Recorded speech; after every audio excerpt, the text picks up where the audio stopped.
Quick disclaimer: this ebook has been written for information purposes only. Every effort has been made to make this ebook as complete and accurate as possible. However, there may be mistakes in typography or content. Also, this ebook provides information only up to the publishing date. Therefore, this ebook should be used as a guide, not as the ultimate source. The purpose of this ebook is to educate. The author and the publisher does not warrant that the information contained in this ebook is fully complete and shall not be responsible for any errors or omissions. The author and publisher shall have neither liability nor responsibility to any person or entity with respect to any loss or damage caused or alleged to be caused directly or indirectly by this ebook. Of contents: Chapter 1, Find Your Passion; 4, Chapter 2, Find Your Passions; Skill Set 9, Chapter 3, Monetize Your Passion; 14, Chapter 4, Productize Your Passion; 16, Chapter 5, Scale Your Passion; 20, Chapter 6, Live Your Passion with Intention; 22, Addendum, True Stories; 24. There 1. Find your passion. Everyone has a passion.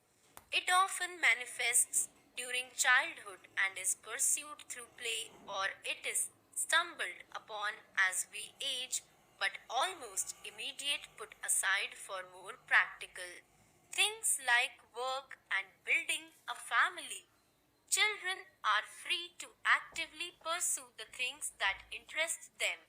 But as they age, they are encouraged to go after more practical pursuits, often putting their passion aside. However, it isn't impossible or impractical to continue to follow your passion even as you age. Doing what you love, even as a hobby, can go a long way to living a life that you enjoy. There was a time when people weren't encouraged to follow or even consider passion when living their lives. Survival was the most important, and that often meant working from sun up to sundown, with only room for sleeping and eating. Things like hobbies and passion weren't discussed or even considered because there was no room for it. Thanks to societal changes like the Industrial Revolution and the advent of technology, we no longer have to toil so hard just to survive. We have the luxury of only having to work 40 hours a week, give or take, and having weekends off to do things like goof off, go on vacation, or discover and pursue our passion.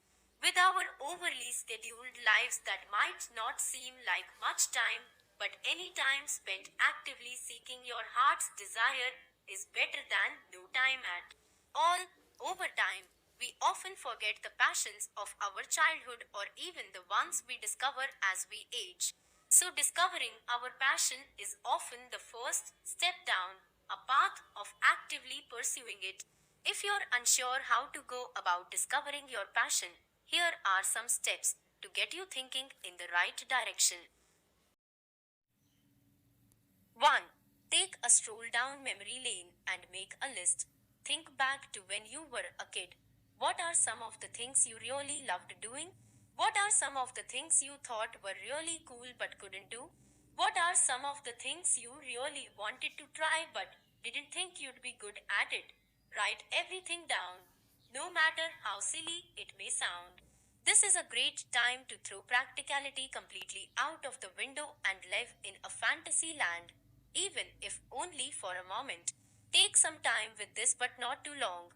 You don't want to spend the rest of your days dreaming about what your passion could be. You want to actually pursue it. 2. Consider your current job. What are some things that you are tasked with doing at work that you enjoy?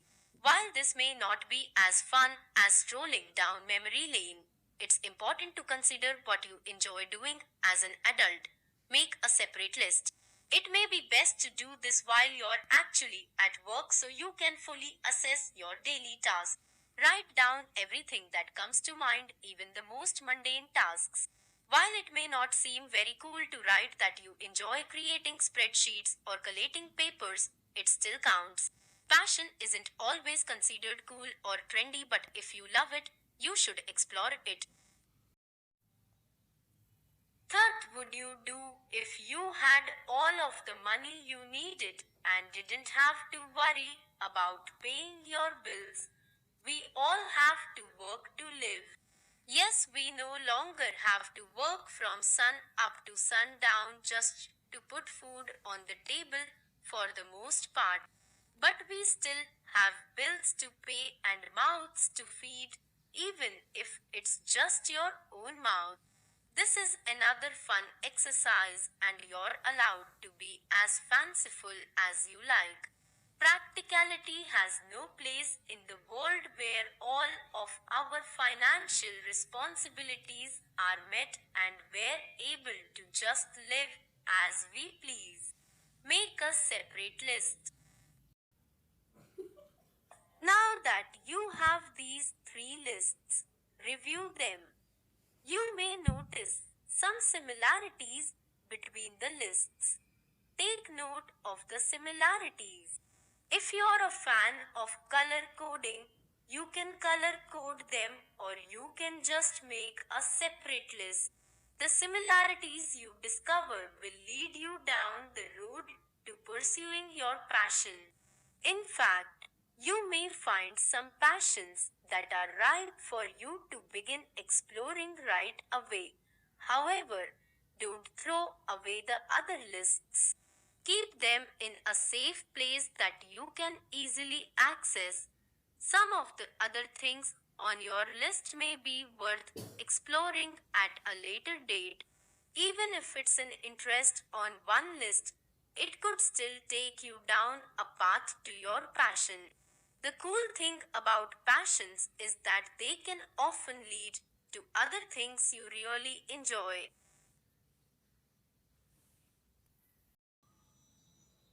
Next step in this process is to go out and do some of the things from your final list.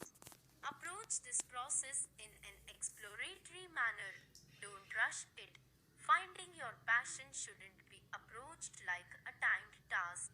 The whole point is to discover things that you enjoy and then do them.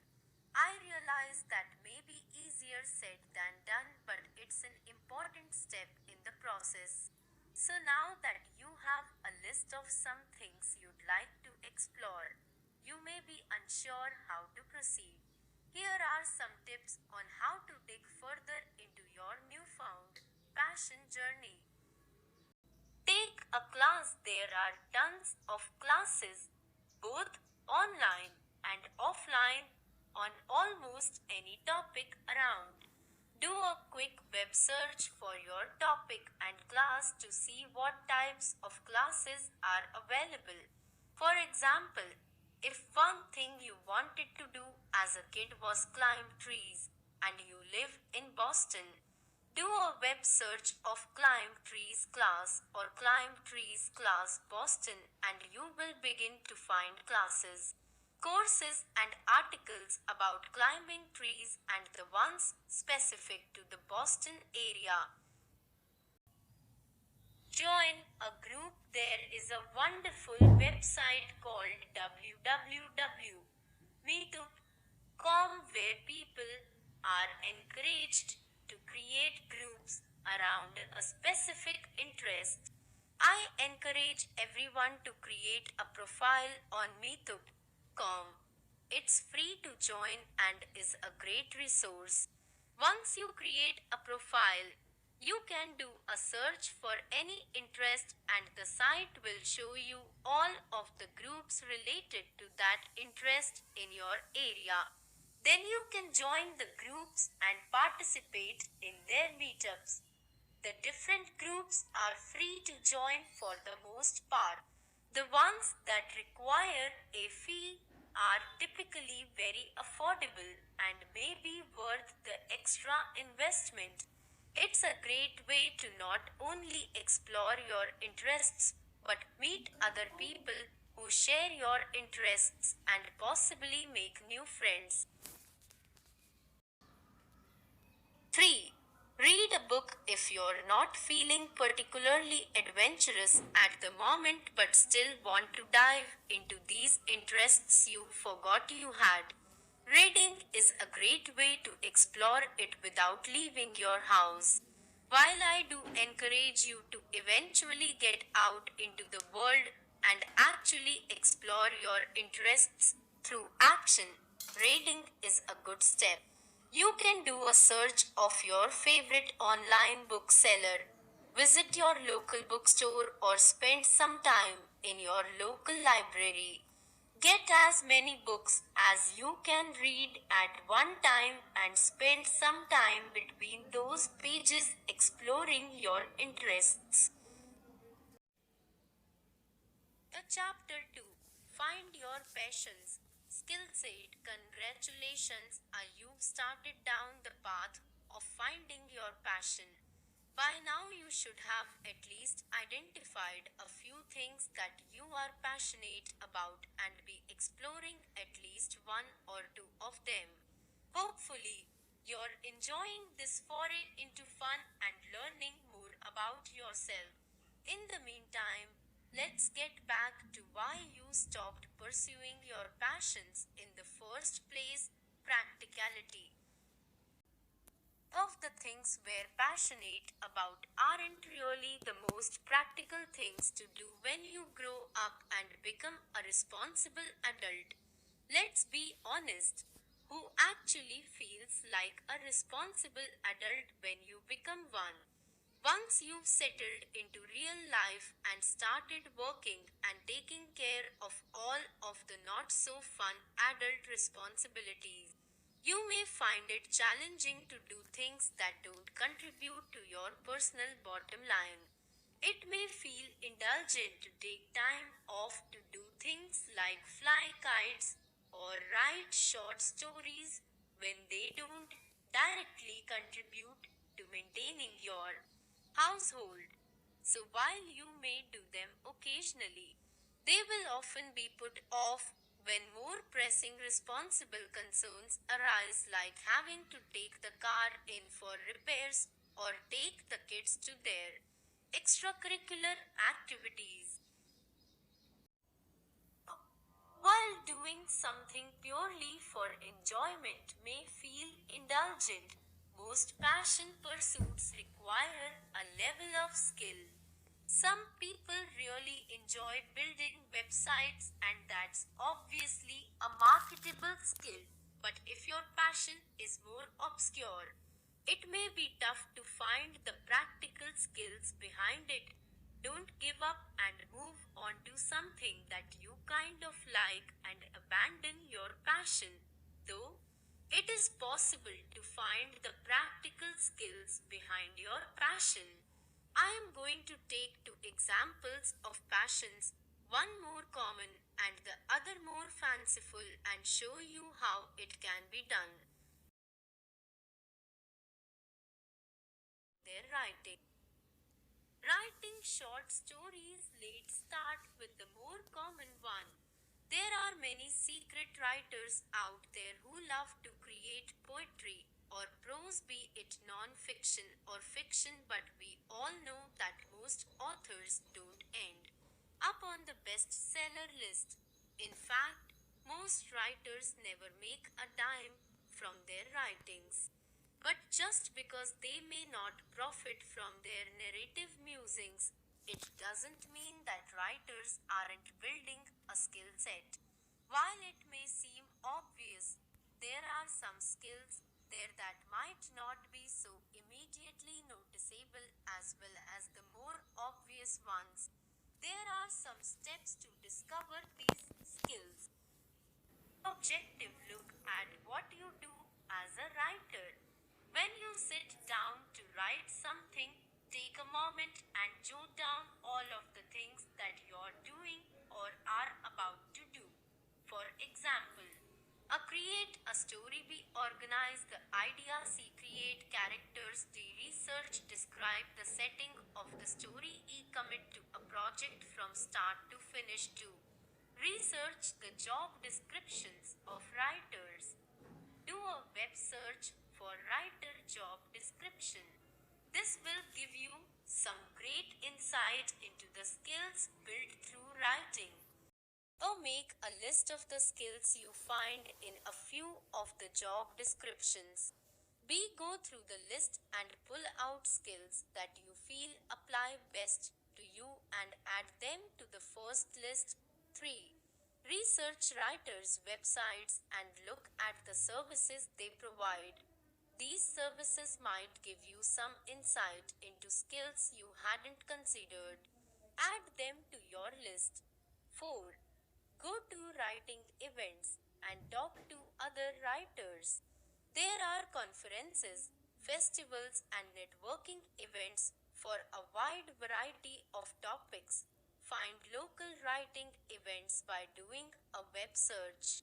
Not only will you learn about the skills that you have developed, you might meet some cool new writing friends to support you in following your passion. Flying kites. Now we can move to a more fanciful hobby like flying kites. It may be tough to see that there are practical skills involved in this particular hobby, but there are. For this example, we're going to assume that you also enjoy creating and building kites. Let's go through the same steps. 1. Take an objective look at what you do as a kite flyer. Visualize the kite we draw the vision C. Figure out the materials you plan to use. D. Map out how you plan to put it together. E. Build the kite. F. Test the kite. G. Tweak the kite in case it doesn't fly properly the first time. H. Commit to a project from start to finish. 2. Research job descriptions of kite flyers and builders.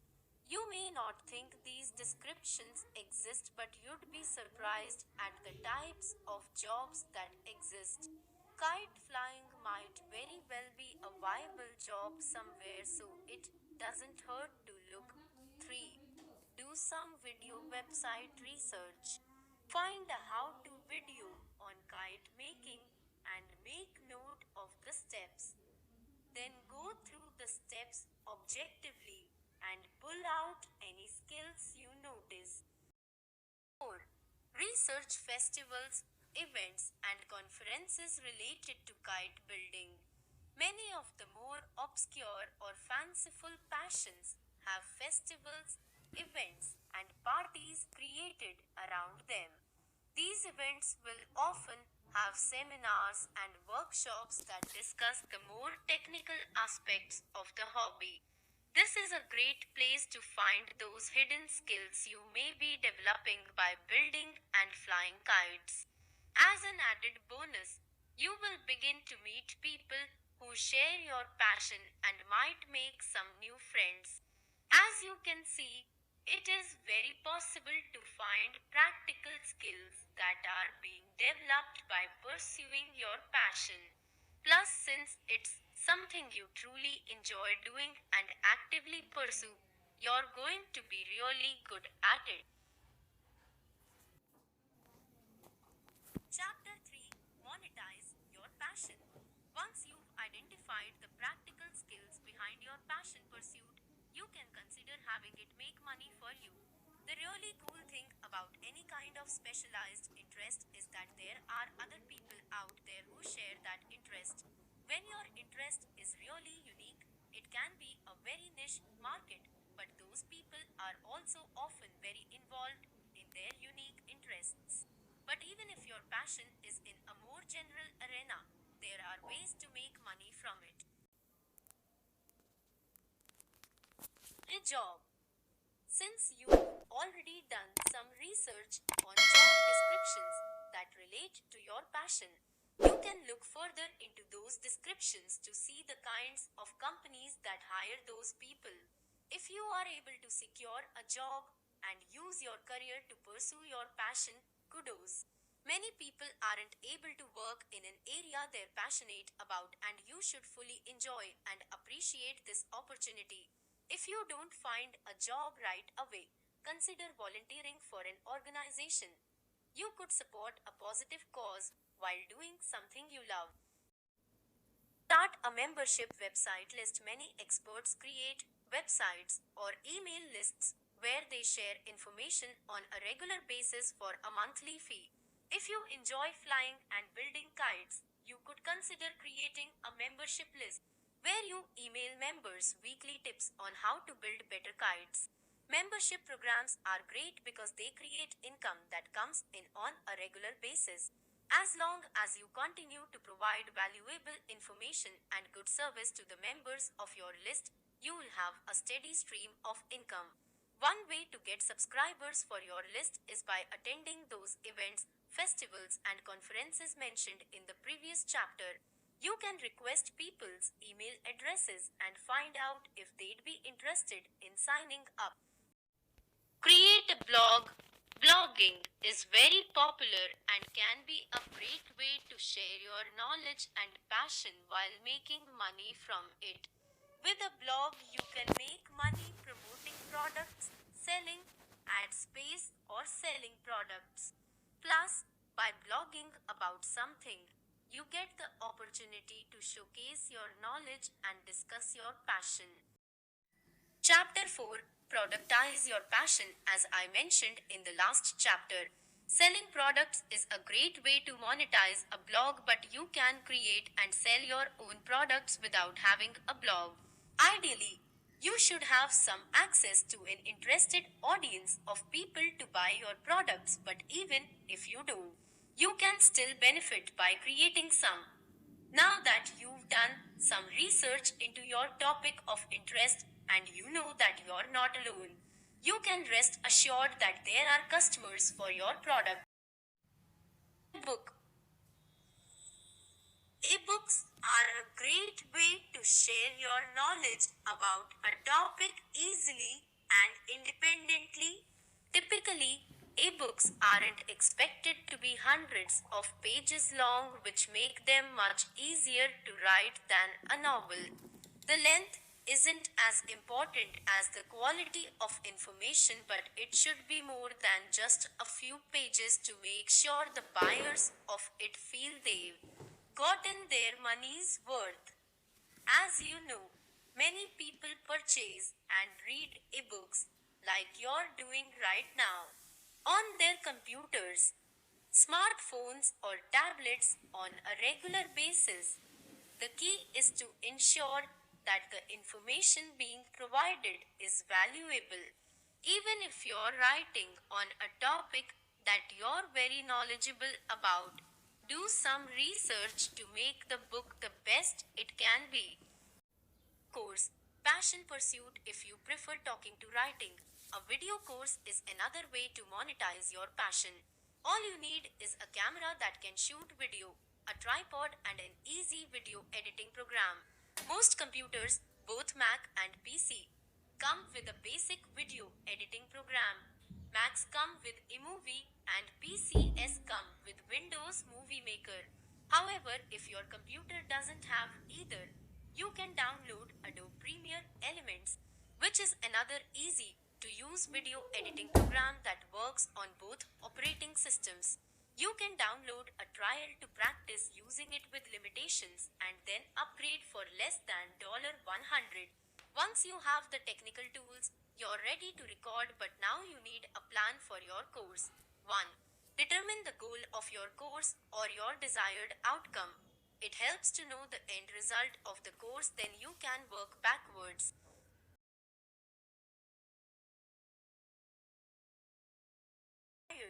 To meet your desired outcome, make sure you write it in the correct order, as if you're going to tell someone how to do it in writing. 3. Decide how many videos you want in the course. Try to keep the course nice and tight, but don't cram too much in one video. Ideally, an online video should be no more than 8 minutes long. 4. Create a plan for what you will cover in each video. Don't write a script. You will be tempted to memorize it and won't sound natural in your videos. Give yourself an outline to make sure you touch on all of the steps. Now that you have everything you need, it's time to record your videos. Make sure you do it in a quiet room with good lighting. Be clear but concise in your instructions. Practice a little if necessary. It might be odd to see yourself on camera if this is your first time, so do some test runs to get used. Webinar course: if you don't have a video camera or don't want to be on camera, you can do a webinar course that doesn't require that you be on camera in person. You will need to provide your voice and expertise, but that's it. The steps to creating a webinar course are similar to creating a video course. 1. Determine the goal of your course or your desired outcome. 2. Write out the steps required to meet your desired outcome. Make sure you write it in the correct order, as if you're going to tell someone how to do it in writing. 3. Decide how many modules you want in the course. Try to keep it nice and tight and don't cram too much information into one module. 4. Create a presentation in PowerPoint or a similar program. This will be your plan, but also provide visual materials for the people who will be participating in your webinar. If they can't see your lovely face, they should have a cool presentation to see. Once you have these pieces organized, use a program like WebEx, which can cost up to $89 per month, or AnyMeeting.com, which can cost up to $69.99 per month. Both have free options which have limitations but may work when you're just starting out. If you're unsure how your products should look, do a web search for others that are similar to what you'd like to create. The web is a great repository of products that have been created and can be used to provide an example that you can work from. Ideally, you would have a website or blog that you could use to market your products, but that isn't necessary. There are online marketplaces like ClickBank and Pay.com where individuals can sell information products that they create. There are pros and cons to all marketplaces, so do your research and make sure you read the fine print carefully. Many people don't pay much attention to the terms listed on most websites, but if you're selling your products, it's important that you do. You want to make sure that you understand and truly agree to those terms before you click to create an account and start selling your products. Chapter 5: Scale Your Passion in the Entrepreneur Community. Scale is a very popular word.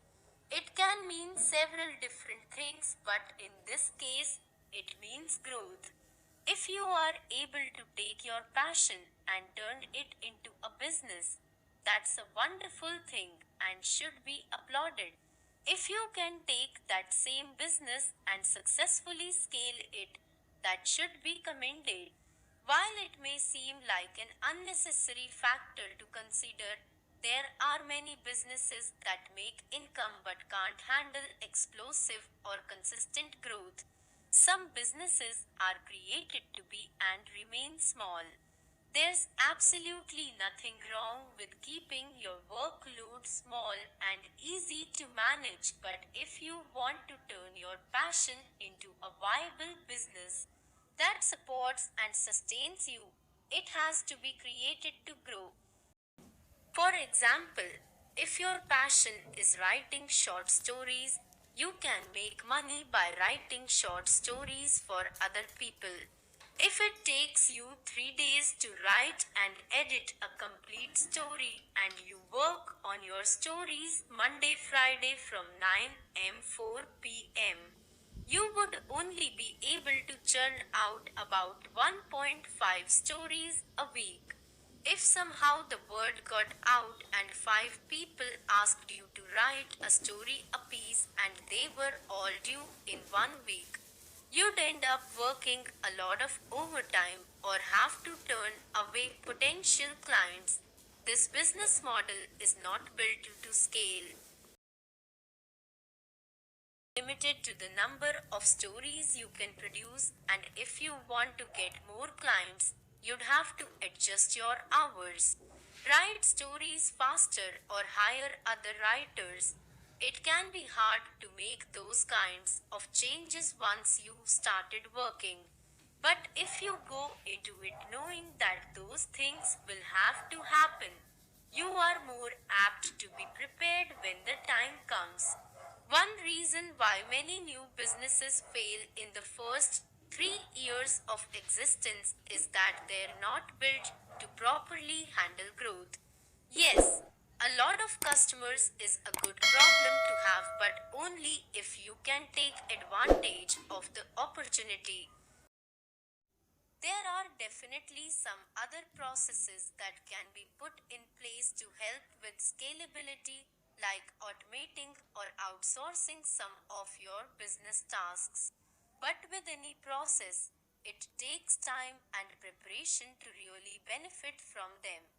When you are creating a business, it's ultimately up to you as the owner to consider your long term goals and what needs to happen to successfully grow your business. This is best done early on. Chapter 6. Live your passion with intention. Once you've identified your passion and found some practical uses for it, the hard part comes next. Living your passion won't be easy. You may find yourself having to defend it to family and friends. While standing up for your passion may be a challenge, it won't be the hardest one. You will have to consistently work with yourself to stay true to doing what you love. If you've made it all the way to adulthood without pursuing your passion, there's sometimes a very compelling reason: fear. It's not easy to put yourself out there to potentially be judged, especially if your passion is considered impractical. It can also be scary to do something that you aren't familiar with or comfortable doing. This fear is natural and shouldn't be used as an excuse not to move forward. If you have found something that you enjoy, it's worth it to pursue it. Another thing that prevents more people from following their passion is failure. The fear of failure is one of the strongest and most paralyzing ones. However, the fear of success may be just as strong. Sometimes it's easier to simply sit and dream about what could be than it is to actually go out and do it. Both success and failure carry with them their own level of responsibility, but in either case, you've made the first step and tried. Our deepest fear is not that we are inadequate. Our deepest fear is that we are powerful beyond measure. It is our light, not our darkness, that most frightens us. We ask ourselves, who am I to be brilliant, gorgeous, talented, fabulous? Actually, who are you not to be? Marianne Williamson. Return to Love. Reflections on the Principles of A Course in Miracles. We can often be our own worst critics, especially when it comes to stepping outside of our own box and doing something different. Negative and doubtful self talk is natural, but it shouldn't stop you. Neither should you not knowing what to do next. Yes, I've given you some steps to follow, but if you noticed, many of them involved doing some research. We live in a society where information is an important commodity and it's very readily available. Take advantage of it. Possibility of a dream unfulfilled. Following your passion and being successful brings with it the responsibility that comes with that success. The great thing about following through with something that's risky is that even if you do fail, you can rest comfortably knowing that you tried. If you do nothing at all, you never know what could have been. Happiness is a decision. If you make the decision that you are going to follow your passion and that it will make you happy, it will. Addendum. True stories when you begin to actively follow your passion. It could be an isolating experience. Often your family and friends won't be able to come with you on this journey. But there are a lot of other people out in the world who have taken that plunge and done so successfully. Here are three real people who took their passion and ran with it. Angela Halstead. Passion is puzzling. Angela Halstead is a mother of who lives in Arlington, VA, with her husband and two children. While she lives a happy life as a soccer mom and wife, she had an interest in puzzles, crossword puzzles to be more exact. One day she decided that she wanted to look into her interest to see what was out there. She would fill out crossword puzzles on her own and an internet search lead her to the world of crossword tournaments. She was hesitant but curious enough to check it out. She went and was pleasantly surprised at the number of people there. She struck up a conversation with some people and ended up talking about all of the random and obscure facts that everyone knew about. She was hooked. Since then, she has become an active participant in the puzzling community event, doing some guest puzzle submissions for publications like the New York Times. She also attends puzzle conventions and competitions and writes for different crossword blogs. While she didn't quit her day job or completely change her lifestyle, she found a way to successfully pursue her passion. Kevin West. Passion is jamming. Kevin West is an editor of W Magazine who fell into his passion almost by happenstance. Although he grew up eating strawberry jam and pickled beets canned by his grandmother in his hometown in eastern Tennessee, he didn't grow up with a passion for doing it himself. It wasn't until he bought an entire flat of strawberries that he found his passion for making jam. After buying the flat, he realized that he would not be able to eat them all before they go bad. Not wanting to waste a good crop of strawberries, he took some of them and made preserves, failing miserably. It was that failure that spurred him to push forward. He knew that preserves should taste a certain way and became determined to replicate the recipe of his grandmother. It took him some time, but he was victorious and created a tasty jar of preserves. Along the way, he found his passion in creating jam and preserves. He hasn't quit his day job, but canning is a passion that he pursues on a full-time basis. He shares his passion through his blog and truly lives the canning life. He regularly eats food that he's canned and even encourages novices to take up canning. He is fully immersed in the canning lifestyle. Jenny Blake. Passion is writing. Jenny was one of the lucky ones. She found a great job that she loved. She made great money working for Google. While she loved her job, something was missing. She had an entrepreneurial spirit and always wanted to strike out on her own, but the fear and uncertainty that comes with it kept her from making the leap. Plus, her job was great, so she worked to be satisfied with it. She was living the corporate dream with a growing 401k, yearly bonuses, and a nice salary. She loved her position and the work that she did at Google, but in the meantime, she continued to pursue her passion for writing by starting a blog, which led to her writing a book. After much thought, Afri took a 3-month leave of absence and self funded her own book tour. After those 3 months, she realized that not only could she be an entrepreneur, she could excel at it. She left her job, which was not a popular decision, and is now blogging full time, coaching, speaking, and promoting her book project. While she loved her job and all of the comforts it brought, she loves running her own business even more. It wasn't an easy decision to walk away from her comfortable life to pursue her passion as a career, but she did it and is glad she did.